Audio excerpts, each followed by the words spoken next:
რომელი იყო რკენაურის საუკეთესო ბრძოლა და საუკეთესო ფინიში? რას ამბობენ მებრძოლები გამარჯვების შემდეგ? როდის ჩატარდება რკენა-3 და როდის უნდა ველოდოთ რკენას გამარს? ამ და სხვა საინტერესო სიახლეებისთვის უყურეთ ვიდეოს ბოლომდე. როგორც მოსალოდნელი იყო რკენაურის სანახაობრივი გამოდგა. თბილისში სპორტის სასახლეში გამართულ ღონისძიებაზე 10 ბრძოლა ვიხილეთ. ყველასთვის მოულოდნელად და სწრაფად დამთავრდა პირველივე ორთაბრძოლა, სადაც ლაშა მესხმა უზბეკი მანსუროვი 20 წამში საბმიშენით დაამარცხა და დანაპირები შეასრულა. ყველაზე დაძაბული და სისხლიანი ბრძოლა ამირან მამულაძისა და აერჩილის დაპირისპირება გამოდგა, სადაც ქართველმა მეტოქემ მესამე რაუნდში ტექნიკური ნოკაუტით გაიმარჯვა. ასევე გამორჩეული იყო მეინ ქართზე ნიკა კუპრაშვილის და ანარ ჰუსეინოვის ბრძოლა, სადაც ქართველმა მეტოქე 23 წამში ტექნიკური ნოკაუტით დაამარცხა. კოჩა შაინიძემ რკენაურზე კარიერაში მეათე გამარჯვება ისეიმა. ქართველმა ჯუმა ნაზაროვი მეორე რაუნდში საბმიშენით დაამარცხა. საღამოს ორი მთავარი ბრძოლა კი ქართველებსა და UFC-ს ყოფილ მებრძოლებს შორის შედგა. ორივე ბრძოლა ქართველების გამარჯვებით დამთავრდა. ნიკოლოზ აბრამიშვილმა პერუელი ხამეს ლონტოპი 3 რაუნდიან ბრძოლაში მსაჯთა გაყოფილი გადაწყვეტილებით დაამარცხა. დავით ლორკიფაინძემ კი UFC-ს ყოფილი მებრძოლი ალექს ოლივეირა 41 წამში საბმიშენით დაამარცხა. აღსანიშნავია, რომ მისი რეკორდი 9 მოგება და 0 მარცხია. საუკეთესო ფინიშის ბონუსი ნიკა კალანდაძეს ერგო, რომელმაც უზბეკი იბროხიმ შოიმოვი მეორე რაუნდში ტექნიკური ნოკაუტით დაამარცხა. მებრძოლის ხასიათის ბონუსი აერჩილს გადაეცა. საუკეთესო პერფორმერის ბონუსი ტატო პრიმერას ერგო, ხოლო საღამოს საუკეთესო ბრძოლად აბრამიშვილის და ლონტოპის დაპირისპირება დასახელდა. რკენაურის დამთავრების შემდეგ მედიასთან ორგანიზატორებმა და მებრძოლებმა საინტერესო განცხადებები გააკეთეს, მათ შორის რკენა-3-ზე და სატიტულო ბრძოლებზე. მათ მოსმენამდე დალაიქეთ ვიდეო და გამოიწერეთ არხი. ძალიან ბედნიერი ვარ მართლა ასეთი ადამიანის ერთ-ერთ რო ვიყავი გალიაში რა, აი სასწაული გზნობაა მართლა, აი ვერ გადმოვცემ სიტყვებით. რამოდენიმე წლის უკან ამ ადამიანის ჩხუბებს UFC-ში უყურებ, იზრდები, გინდა სისხლი გიდუხს და ერთ დღესაც მასთან ერთად შედიხარ გალიაში და მის გამოცდილებას იღებ. არ ვიცი, ძალიან მაგარია რა, ამისთვის მინდა ამ ადამიანს მადლობა გადავხავ და ზოგადად რკენას რო ასეთ მაგარ პროდუქტს ქმნის და ვაჩვენებს ახალგაზრდა პატარა ბავშვებს თუ მოზარდებს ყველას, რომ ქართული ფესობიდან, საქართველოს დარბაზებიდან, ჩვენი კუთხე კუნჭულიდან, აი ჩვენი პატარა უბნებიდან შეიძლება რომ აი იქ UFC-ში მივიდეთ და იმათზე მაღლა დავდგეთ და არა იმათ დონეზე ვიყოთ ხა და ამის ერთ-ერთი მონაწილე რომ ვარ და ხედავენ ამას რომ შეიძლება თურმე ესეთი რაღაცა ხო აი ბედნიერი ვარ. ჩემი დაკმაყოფილება შიმშილის მხრივ იქნება UFC-ში გადასვლა და UFC-ს კამერის მოგება. ორი წონით კატეგორიის ნო მინიმუმ თუ დაკმაყოფილებაზეა საუბარი და ისე ვერა. ორი წონის კამერა. აი მადა კაი მადამ აქვს რა ზოგადად. რამდენჯერაც არ უნდა მოვიგო, რამდენჯერაც არ უნდა დავმარცხდე, რაც არ უნდა მოხდეს, სხვა მიზანი მაქვს ეს და მინდა რომ მივიდე ბოლომდე. რაც არ უნდა მოხდეს, როგორც სული გზაც არ უნდა იყოს. მე მაქსიმალურად ყოველთვის ვუმზადები გამარჯვებისთვის, კარგი ბრძოლისთვის და ამას სჭირდება დიდი შრომა, დრო ჭირდება. არის ბევრი ტრავმები, არის ბევრი რაღაც ხელშემშლელი პირობები, რაღაც მომენტები. გააჩნია აი როდის ჩატარდება შემდეგი რკენა. მე მინდა რომ შემდეგზე ვიშხუბო და იმის შემდეგზეც ვიშხუბო. მართლა აი მზად ვარ. უფლისყალობით ფორმაში ვიქნები, ტრავმა არ მექნება.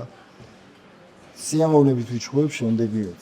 ჩემთვის ასეთი ატმოსფერო მიუჩვეული ვარ, პირდაპირ თქვა. რო გამოვდიოდი ეგ სიმღერა ლაშული, იმიტომ შევარჩიე ეს მართლა რო გითხრათ, რომ მახსდა ეგ არის ერთ-ერთი მუსიკა, სიმღერა, რომლის მოსმენადაც აი ეს ხალხზე რო დაგიდგება ბეჭდები, ისე უგზნობ თავს, მაგრამ რო გამოვედი ოქტაგონისკენ რომ მოვდიოდი, ეგ სიმღერა საერთოდ არ მესმოდა. ესმოდა მხოლოდ ხალხის ხმა და ჟრიამონი და ეგ გადაფარა რა, ანუ უფრო დიდი სიამოვნება მიიღე თვითონ ხალხის ემოციისგან. რაც შეეხება ეს განცდებს, არანაირი განცდა არ მქონია, ვიცოდი ჩემი საქმე, ვიცოდი რომ მზად ვიყავი და ოქტაგონში შევდიოდი მხოლოდ გამარჯვებისთვის. ის გეგმა რაც იყო დასახული, პირველი რაუნდი გამიწურა ეგრე და მიღალა მოწინააღმდეგე და მეორე რაუნდში და ახლა მსგავს რაღაცას ვაპირებდი და როგორც თავში მქონდა, ეგ განხორციელდა, მადლობა ღმერთს ამისთვის. ჩემი რეკორდი არის 10-0-ზე. ეს უკვე ის რეკორდი არის საიდანაც მებრძოლებს შეუძლიათ უკვე UFC-თან მოვაწეონ კონტრაქტს ხელი. რა თქმა უნდა, ეგ არ არის ჩემი გადასაწყვეტი, ეს ბევრ სხვა გარემოებაზე დამოკიდებული, მაგრამ რომ მკითხოთ მე და იყო ჩემს დამოკიდებული, ვფიქრობ, რომ ჩემი უნარები არის საკმარისი იმისთვის, რომ UFC-ში საკუთარი უნარებით შემიძლია რომ UFC-ში ანუ ჩემი სახელი თქვა ასე რომ ვთქვათ რა რაც შეეხება რკენაში ჩხუბს ეგ უკვე დამოკიდებული არის ორგანიზატორებზე შეიძლება როგორც რკენას შემდეგ ხარზე ბრძოლა ასევე რკენას ხამარზე ბრძოლა თუ იქნება მის საშუალება და რა თქმა უნდა ჩემი თავარი მიზანი არის UFC და როგორც თქვი იმ ვიდეოში ჩემი მიზანი არის რომ გავხდე UFC ჩემპიონი არ ვიცი მას როდა დაჭირდება მაგრამ ვფიქრობ რომ მე ეს შემიძლია ჩემი შრომის მოყვარეობით და ჩემი მიზანდასახულობით მადლობა პირველ რიგში ისევ და ისევ გულშემატკივრებს ესეთი შეძახილებისთვის სავსე იყო დარბაზი და ქართველებისთვის ჩვენთვის მებრძოლებისთვის განსაკუთრებული და განსხვავებული ბრძოლა იყოს და როდესაც უკვე იყო ესეთი კრიტიკული მომენტები რომ უპირატესობა ჩემს მეტოქეს ჰქონდა აი ქართველების ჩემი თანამემამულეების შეძახილებმა იმხელა მოხდი და იმხელა ენერგია გააჩინა ჩემში რომ იქ შანსი არის რომელიმე მომენტში დავნერებულ ვიყავ ძალიან მაგარი გზნობა როცა გიფასდება შრომა როცა გიფასდება შენი პერფორმანსი პირველი ბონუსი იყო პერფორმანსის ბონუსი ეხა Fight of the Night და მით უმეტეს მეტოქესთან Fight of the Night იღებ უკვე ძალიან მაგარია ფიქრობ შემდეგისთვის ფინიშის ბონუსით საჭიროა იმიტომ რომ სტრაიკერი ვარ და სტრაიკერს ჭირდება აუცილებლად ფინიშის ბონუსი ვფიქრობ მალევე შევძლებ დაბრუნებას შეიძლება ერთ ივენტზე არა და მეორე ივენტზე უკვე შევძლებ ბანკულ ხაროთ პირველი მეტოქე ჩამეხსნა ბრძოლას და ჩხუბის გარეშე დარჩენას ჯობდა რომ ეჩხუბა და თქმა უნდა ველოდი რა მოწინააღმდეგისგან ნანახი ქონდა ჩხუბები და ჭიდაობას დაიწყებდა და ჩემთან ჭიდაობა ასეთი მარტივი არ არის კი რა თქმა უნდა ამ ბრძოლით გვაყოფილი არ ვიყავ იმიტომ რომ ძალიან მალე მორჩა და სიამონება ვერ მივიღა დღეს ვიჩხუბე თუ გინდათ არა პრობლემა არ დავალილო არ ჩემი ენერგიის საიდუმლო არის ხაჭაპური, რომელიც ამ საღამოს მივირთვი. მე ბევრ საერთაშორისო ტურნირში მიმიღია მონაწილეობა და როგორც წესი, ბონუს ადგილობრივ მებრძოლს აძლევენ. ამ შემთხვევაში სტუმარს მისცეს. ეს კი ამ ორგანიზაციაზე კარგად მეტყოლებს. უკვე ორი ღონისძიება ჩატარდა და მე შტაბეჭდილების ქვეშ ვარ. დარწმუნებული ვარ მესამე და მეოთხე ღონისძიება საერთაშორისო დონის იქნება. ესპანეთი ყოველთვის უკან იყო სანამ ილია თოფურია გამოჩნდებოდა. მისი გამოჩენის შემდეგ კი მივხვდით რომ ჩვენ შეგვიძლია გავაკეთოთ რაღაც იმისთვის რომ ჩვენი ქვეყანა წინ წავწიოთ. ამიტომ დიდი მადლობა ამისთვის ილია თოფურიას. კენას სამზე შემიძლია აქვე დაკვირდეთ რომ კიდევ უკეთესი იქნება, იმიტომ მთელი გუნდი მუშაობ ყოველ დღეს რომ გამომჯობესდეს ყველაფერი. დანარჩენ უკვე ამ ბიჭებზე ამ მებრძოლებზე არის და სასახაჩანსო ძალიან მაგარ შოუს დებენ რა. მუშაობთ ბათუმში ჩატარებაზე, ზაფხულში.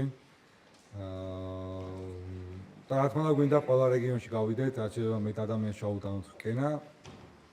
სავარაუდოდ შევეცდებით ბათუმი, გვინდა ასევე ქუთაისი, გვინდა რომ მოვიცოთ წელი საქართველოს, თუმცა ეტაპობრივად ნაბიჯ გავყავით მაკოებს. იმისთვის რომ კამარი ლეგიტიმური იყოს, როსტერი უნდა შედგეს.